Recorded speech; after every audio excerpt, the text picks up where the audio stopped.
सभी का India news देख रहे हैं आप। मैं हूं आपके साथ पराग गुप्ता। सबसे पहले बात करेंगे बुलेटिन में बड़ी खबर की। बड़ी और अहम जानकारी सबसे पहले आपको बता दें। बुलेटिन में बड़ी और अहम खबर सबसे पहले आपको बता रहे हैं। लखनऊ से निजी स्कूलों की मनमानी पर डीआईयूएस ने कार्रवाई की है।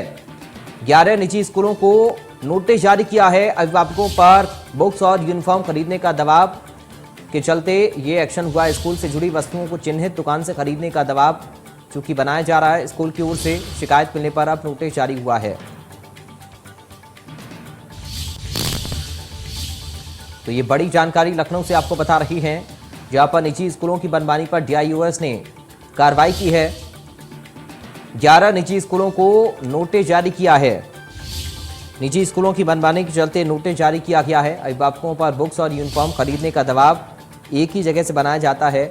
स्कूली वस्तुओं को चिन्हित दुकानों से खरीदने का दबाव अभिभावकों के ऊपर बनाया जाता है और इसको डीआईयूएस ने संज्ञान में लिया। शिकायत मिलने पर नोटिस जारी किया है।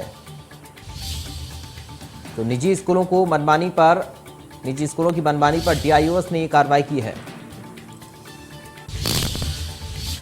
विद्यालयों में नया सत्र शुरू होने के बाद से किताब, स्टेशनरी और यूनिफॉर्म की खरीद अभिभावकों ने शुरू कर दी है।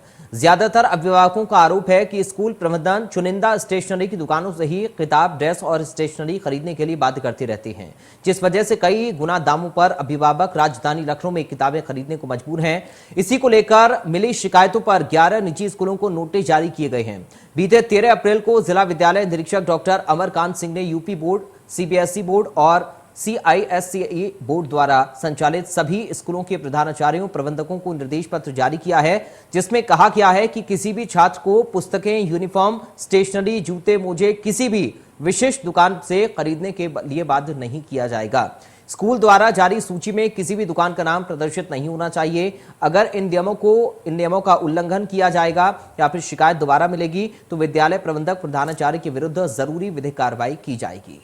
लखनऊ के निजी 11 स्कूलों को नोटिस जारी किया गया। डायरेक्ट लखनऊ में मौजूद से बात करेंगे। सर, क्या वजह थी, क्यों नोटिस जारी किया गया? हम लोगों ने 11 तारीख को कुछ अभिभावकों के द्वारा अवगत कराया गया था कि कुछ विद्यालय ऐसे हैं कि जो ड्रेस और कॉपी या किताब के नाम पे निर्धारित कर देते हैं कि एक पर्टिकुलर दुकान से या स्थान से ही लेनी है। इसको लेकर के एक सामान्य रूप से मनाही की गई थी कि कोई विद्यालय किसी भी रूप में किसी दुकान का किसी किताब या कॉपी या ड्रेस के बारे में संकेत नहीं करेंगे, सांकेतिक रूप से नहीं करेंगे। जो भी अभिभावक को निश्चिंत रूप से जहाँ से चाहे उसको खरीदे। और कल कुछ लोग आए थे और कुछ विद्यालयों के बारे में उन्होंने शिकायत की थी कि यहाँ पे ऐसा किया जा रहा है। तो उसके क्रम में उनको उनका पक्ष प्रस्तुत करने के लिए भेजा गया है पत्र, और आगे अगर इस चीज़ में सच्चाई होगी तो तदनुसार कार्रवाई होगी। और चूँकि शासन की तरफ से बार बार निर्देश दिए गए हैं कि कोई भी विद्यालय किताब, कॉपी, ड्रेस के बारे में किसी अभिभावक को बाध्य नहीं कर सकता, तो उसका अनुपालन कराया जा रहा है। अभी भी बहुत से अभिभावक ऐसे हैं जो परेशान हैं इसी क्योंकि पढ़ाई भी महंगी होती जा रही है और कहीं ना कहीं उसकी वजह ये भी है क्योंकि जो स्कूल है वो बताते हैं कि आपको ड्रेस, कॉपी, किताब कहाँ से लेनी है। तो उसके लिए क्या आगे भी ये मुहिम चलती रहेगी? नहीं, बिल्कुल, जो भी चीज़ें संज्ञान में आएंगी और ये पूरी तरह सुनिश्चित कराया जाएगा कि गार्जियन अपने हिसाब से, अपने बजट के हिसाब से जो भी जितनी किताबें, जितनी आवश्यकता हो उसको खरीदे और जहाँ से चाहे वहाँ से खरीदे। हो लोग मनमानी करते हैं, अगर कोई भी स्कूल ऐसे में नहीं मानते बात को तो क्या उन पर किस तरह कार्रवाई होगी? नहीं, निश्चित रूप से जो उनकी मान्यता की शर्तें होती हैं, जो तमाम सारे हमारे विभागीय निर्देश होते हैं, जो शासन की तरफ से नीतियाँ निर्धारित की जाती हैं, छात्रों और अभिभावकों के हित में जो होती हैं, लोकहित में होती हैं, विद्यालयी हितों की विपरीत नहीं होती, उनको 100% को पालन करना चाहिए। और हमें नहीं लगता कि कोई विद्यालय इसके बियॉन्ड जाएगा, क्योंकि अगर दोबारा पाया जाता है, साबित होता है तो कड़ी कार्रवाई होगी। मान्यता भी रद्द हो सकती है? बिल्कुल, जो भी कार्रवाइयाँ हैं, चूँकि मान्यता की शर्तों में उसका अनुपालन करना है, तो अगर मान्यता की शर्तों का पालन नहीं करते हैं तो निश्चित रूप से वो भी कार्रवाई होगी। तो ये थे अमरकांत सिंह। और साफ तौर पे अगर बात करें तो लखनऊ में डीआईएस ने साफ कर दिया है कि जो भी स्कूल मनमानी करेगा, अभिभावकों को दबाव बनाएगा कि कॉपी, किताब, ड्रेस, जूते मुझे कहाँ से लेने हैं, तो उस पर कहीं ना कहीं कड़ी कार्रवाई होगी। अमित के साथ रवि कुमार, इंडिया न्यूज़, लखनऊ।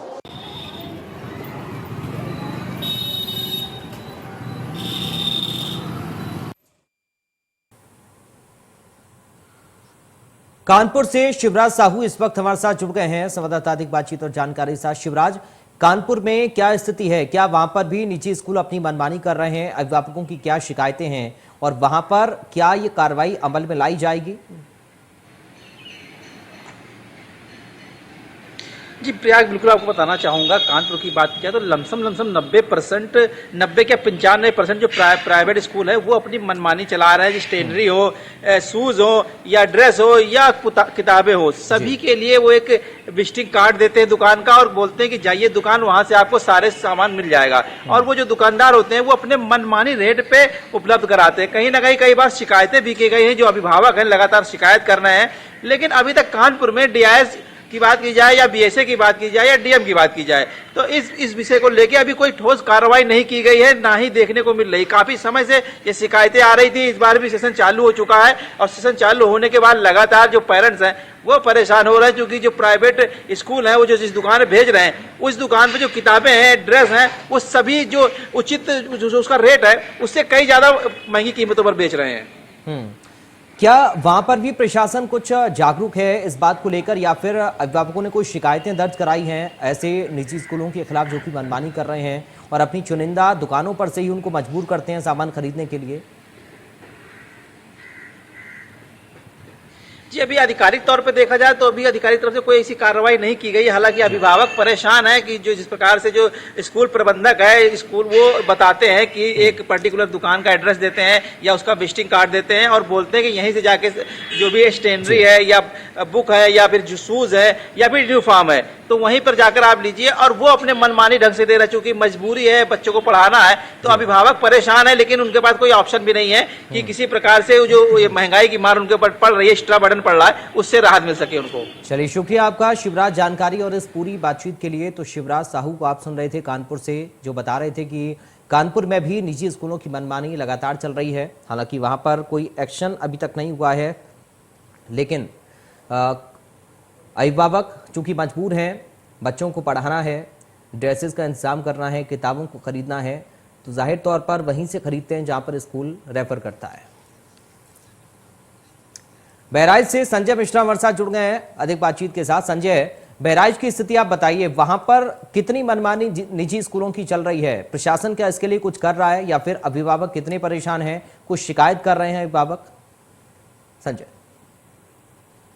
पराग, देखिए मैं सबसे पहले आपको ये बता दूं कि निजी स्कूलों का जो नेक्सस है वो कहीं ना कहीं इस तरीके से अपने आप में वर्क कर रहा है, जिसकी वजह से जो भी पेरेंट्स है वो लगातार परेशान होते रहते हैं। पिछले कई सालों से ये लगातार ये जो नियम स्कूलों ने बांध रखा है कि जो भी कॉपी किताब यानी जो भी बच्चों से संबंधित यानी एजुकेशन से संबंधित जो भी चीजें होंगी वो स्कूलों के पास से ही सप्लाई की जाएंगी, यानी वो मनमानी दाम वसूलेंगे। हालांकि इस बार जिस तरीके से चूंकि नए रूप में कोरोना काल के बाद अब स्कूल खुले हैं, बच्चे स्कूल जाना शुरू हुए हैं और कहीं ना कहीं देखा जा रहा है कि जब से उत्तर प्रदेश सरकार ने यह जारी किया है कि जो स्कूल होंगे वो किसी भी कीमत पे जो अभिभावक होंगे उनके ऊपर दबाव नहीं डाल सकेंगे कि वो उनके पास से ही कॉपी किताब और ड्रेस खरीदें। लिहाजा अब ये कहीं ना कहीं थोड़ी सी कमी जरूर देखी जा रही है, लेकिन अभी भी उतना असर दिखाई नहीं पड़ रहा है। अगर मैं बहराइच की बात करूं तो बहराइच में 4-5 ऐसे स्कूल नामी गिरामी स्कूल हैं जो लगातार इसका बहुत बड़ा कहीं ना कहीं व्यापार करते हैं, क्योंकि बच्चे तो उनके स्कूल में 2 से 2,500 हजार की संख्या में पहुंचते ही हैं, लेकिन उसके पीछे जो वो कॉपी किताब के पीछे जो तकरीबन 50 से 60% अधिक की जो वसूली करते हैं उससे कहीं न कहीं अभिभावक परेशान होते हैं, जो पेरेंट्स हैं वो परेशान होते हैं। हालांकि यहाँ के जो जिलाधिकारी है दिनेश चंद्र लगातार वो देखा यह गया है, जैसे आज ही अभी उन्होंने कुछ स्कूल वालों को बुला करके साफ तौर पर यह हिदायत दिया कि आप किसी भी कीमत पे जो अभिभावक हैं उनके ऊपर दबाव नहीं बनाएंगे, न ही किसी भी कीमत पे आप अधिक पैसा वसूलेंगे। लेकिन उसके बावजूद कहीं न कहीं जो ये जो प्राइवेट स्कूलों का जो एक नेक्सस जो काम कर रहा है, कहीं न कहीं इसके अंदर खाने से जो बड़े लोग हैं यानी सफेद पोस्ट जो लोग हैं कहीं न कहीं वो इस तरीके से वर्क कर रहे हैं कि साफ तौर पे जिस तरीके से कहना चाहिए कि एक कार्रवाई दिखाई पड़ रही है वो नहीं दिखाई पड़ रही है। चलिए शुक्रिया आपका जानकारी और बातचीत के लिए। अब रुख करेंगे नोएडा का, जहां पर रजत इस वक्त हमारे साथ जुड़े हुए हैं। रजत, बताइए नोएडा में क्या स्थिति है? क्या नोएडा में भी निजी स्कूल मनमानी कर रहे हैं? बात करें, यूपी का 100 विंडो कहा जाता है और यहाँ के अगर स्कूलों की बात करें तो काफी डेवलपमेंट स्कूल है। लेकिन वहीं अगर स्कूल प्रशासन की माने तो अभी तक स्कूल प्रशासन द्वारा कोई भी ऐसी घटना नहीं आई है जिससे कि लोग कह सकें कि फीस बढ़ोतरी की। ये जरूर है, कुछ स्कूल हैं जो अपनी मनमानी भी करते हुए नजर आ रहे हैं। लेकिन जिस पर भी प्रशासन है वो अलर्ट है। कहीं ना कहीं जो भी अगर भी किसी भी स्कूल की शिकायत मिलती है तो जो नोएडा पीएसए है वो खुद ही स्कूल का मुआयना करते हैं। लेकिन अभी तक जो सूत्रों की माने तो किसी भी स्कूल से कोई भी ऐसी फीस बढ़ोतरी को लेकर या कोई कॉपी किताब को लेकर कोई भी मनमानी है वो करता हुआ नजर नहीं आ रहा है। क्योंकि जो नोएडा प्रशासन है, जो कि नोएडा जिला अधिकारी ने पहले ही आदेश कर दिया था, स्कूलों में कोई भी अपनी मर्जी से कॉपी किताब या कोई भी स्कूल है वो खुद अपनी मर्जी से कॉपी किताब नहीं बेचेगा। कोई भी किसी भी अभिभावक को फीस बढ़ोतरी से लेकर परेशान नहीं किया। इसी के चलते कहीं ना कहीं अब नोएडा स्कूल प्रशासन है वो जाना पर कोई भी ऐसी उसमें कमियां नजर नहीं आई है। क्योंकि जो प्रशासन है नोएडा का वो पहले से ही अलर्ट है, पहले से ही स्कूलों को चेतावनी दी जा चुकी है। कोई भी अगर कहे तो पुस्तकों को लेकर किसी भी प्रकार की कोई भी अगर किसी भी बच्चे या अभिभावक को परेशान करता है तो उसके खिलाफ कहीं ना कहीं कार्रवाई है वो की जाएगी। चलिए, बहुत शुक्रिया आपका रजत, जानकारी और इस पूरी बातचीत के लिए। अब रुक करेंगे हम गाजियाबाद का, जहां पर अनिल चौधरी इस वक्त हमारे साथ जुड़े हुए। अनिल, गाजियाबाद का हाल क्या है बताइए, निजी स्कूलों का, वहां पर भी क्या मनमानी चल रही है या थोड़ी राहत है अभिभावकों को? देखिए, मैं आपको बताना चाहूंगा यहाँ भी उस तरीके से मनमानी देखी जा रही है। उत्तर प्रदेश सरकार द्वारा आदेश जरूर कर दिया जाता है कि और जो कानून को लागू किया जाए, जो स्कूल प्रबंधक है वो उस तरीके से किताब ना बेचे, प्राइवेट जो बुक्स हैं उनको जबरदस्ती ना बेचे और अपने स्कूल प्रांगण में ही जो स्टॉल लगा दी जाती है वो ना लगाई जाए। बुक्स अपने हिसाब से बेची जाए। अलग से जो अभिभावक है वो अपनी मनमर्जी अपने आप जाकर किताबों को खरीद सके और जो बुक्स है या वो ड्रेस है तमाम इस तरह की चीजों को बाहर से खरीद सके। पर उस तरह की व्यवस्था जो है गाजियाबाद में नहीं देखी जा रही है।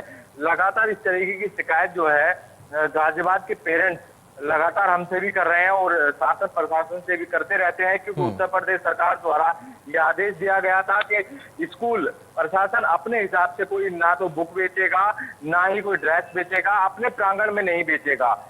इस तरीके की बात जो है उत्तर प्रदेश के मुख्यमंत्री ने कही गई थी। पर उस तरीके से जो आदेश था वो जमीनी स्तर पर नहीं दिखाई दे रहा है। जो स्कूल प्रशासन है वो अपनी मनमानी लगातार कर रहा है। जो पेरेंट्स हैं वो एक दो चार हो रहे हैं, लोगों को मजबूरन बुक्स ड्रेस और तमाम ऐसी चीजें जो है वो स्कूल की मनमानी के चलते ही स्कूल से ही खरीदनी पड़ रही हैं। चलिए, बहुत शुक्रिया आपका अनिल चौधरी, जानकारी और इस पूरी बातचीत के लिए।